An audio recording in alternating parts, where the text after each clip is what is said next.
Bibenta naman eh. Okay. Tanghalian. Okay. Kala ko picture. Oh, dali. Video! Sir, video mo. Ibang mood pala eh. No? Okay.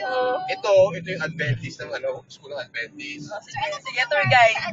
Ito, isa sa pinakamalaking school sa Pilipinas. Eh, parang nadaanan namin. Ay, oo, nadaanan ko ito nung pumunta akong Bakit po siya naging Batangas before. pinakamalaki? Malaki. Yung field nila. Yung hectares, yung gano'n.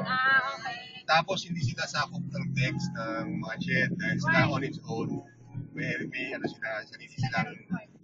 sarili silang system ng pamamalakad. Ano po ba yung religion nila? Adventist. Adventist school. Kaya nga Adventist, di ba? Oo. Bakit yung iba? Christian school and then Catholic school naman. Oo nga. Kasi Catholic school. Ano Adventist? So ngayon, si Sir Jack Joaquin Lim, yung kapatid ni Mercedes. Nela!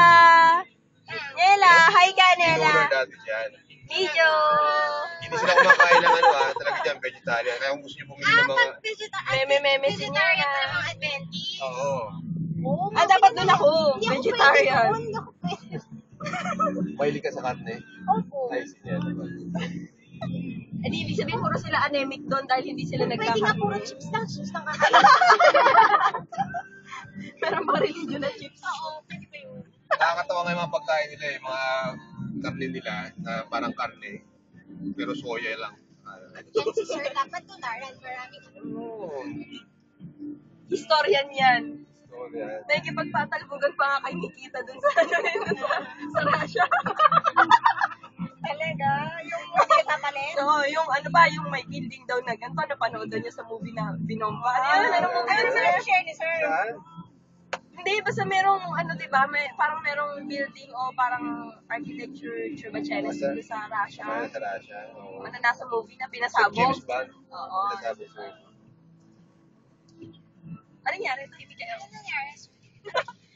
Nag-video Sir, tayo. ano natin, trip natin. Trip natin yan. Dapat kumakanta tayo din, Sir. Halina't biyahe tayo. Halina't biyahe tayo. Ay, mga Philippines ba yun? Hindi mo alam yun.